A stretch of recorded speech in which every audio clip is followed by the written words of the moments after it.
النهاردة هنحول مع بعض الجبنة القريش لجبنة كريمي، وهنعمل من الجبنة القريش كذا نوع وكذا طعم للجبنة. الفيديو بتاعنا النهاردة للناس اللي متحبش طعم الجبنة القريش ولكن حابة ان هي تاكلها، سواء عاملة دايت سواء عايزة تستفيد من فوائد الجبنة القريش. كمان حلوة قوي معانا في الفطار او في العشاء، او كمان تنفع معانا في سندوتشات المدارس، بحيث ان احنا نخلي الاطفال تاكلها وتستفيد بفوائدها، وفي نفس الوقت نغير لهم طعمها للاطفال اللي مش هيبقوا حابين طعمها. تابعوا معايا الفيديو وتعالوا نشوف الوصفة بتاعتنا النهاردة عملناها ازاي. انا هنا هستخدم كيلو من الجبنة القريش. كل نوع جبنة هعمله هستخدم فيه ربع كيلو من الجبنة. يلا نعمل اول نوع مع بعض. هنزل في الكبة بربع كيلو من الجبنة، نص كوباية من الحليب، 3 معالق كبار من القشطة، وهبدأ ان انا اضربهم في الكبة لحد ما يبقوا قوامهم ناعم جدا. هعمل معاكم نوع باللبن ونوعين بالزبادي ونوع يبقى ميكس بين الزبادي واللبن. عايزة اوريكم كل واحد قوامه بيبقى عامل ازاي. اول نوع انا حابه ان انا اعمله بالحليب، لان الحليب بيخلي القوام كريمي اكتر، وكمان مش هضيف عليه اي توابل علشان النوع ده ممكن ان احنا نستخدمه في الحلويات، يعني ممكن نستخدمه في التشيز كيك او اي نوع حلويات ممكن يدخل فيه جبنه كريمي. بعد بقى ما ضربته كويس في الكبه هبدا ان انا انزل فيه بطبق التقديم، وبما ان انا مش هدخله في حلويات وهناكله كده، فرشيت عليه شويه من حبه البركه وشويه من زيت الزيتون على طبق التقديم. لو انت برضو مش هتدخليه في نوع حلويات ممكن ان انت تزودي نص معلقه صغيره من الملح لو انت عايزه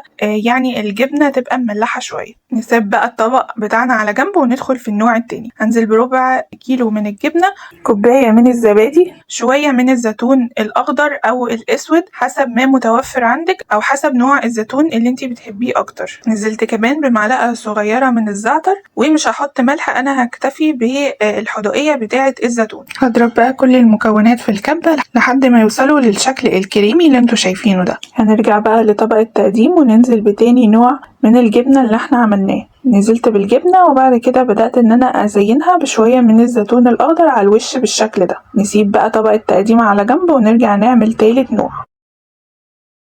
وتالت نوع هو اكتر نوع محبب لقلبي وبحب دايما اعمله. هنزل بربع كيلو من الجبنة وكوباية من الزبادي، نص معلقة صغيرة من الملح، معلقة صغيرة من الكمون، وشوية من الزيت. والزيت لما نضربه مع الجبنة في الكبة هيدينا قوام انعم، وده طريقة تالتة لعمل الجبنة، وكل طريقة بتدي قوام مختلف، فالقوام اللي انت هتحبيه وهتفضليه اعتمديه دايما في طريقتك. ضربتهم بقى لحد ما وصلوا للقوام اللي انتوا شايفينه ده، وبعد كده نزلت بيهم في طبق التقديم. بدأت ان انا ازينهم على الوش كده برشة من الكمون الخشن. هسيب بقى الطبق على جنب. هنرجع بقى للنوع الرابع من الجبنة الكريمي. هنجيب فلفل احمر، فلفلة واحدة بس، وهنبدأ ان احنا نشويها. ممكن تشويها في الاير فراير او تشويها في الفرن. بعد كده هجيب الكبة وهنزل بربع كيلو من الجبنة، وهجيب الفلفل بعد ما شويته هبدأ ان انا اقشره بالشكل ده، وهنزل بالفلفلة بتاعتي في الكبة. بعد كده هنزل عليها بكوباية من الزبادي وربع كوباية من الحليب، وفي النوع ده انا حبيت اعمل ميكس بين الزبادي والحليب.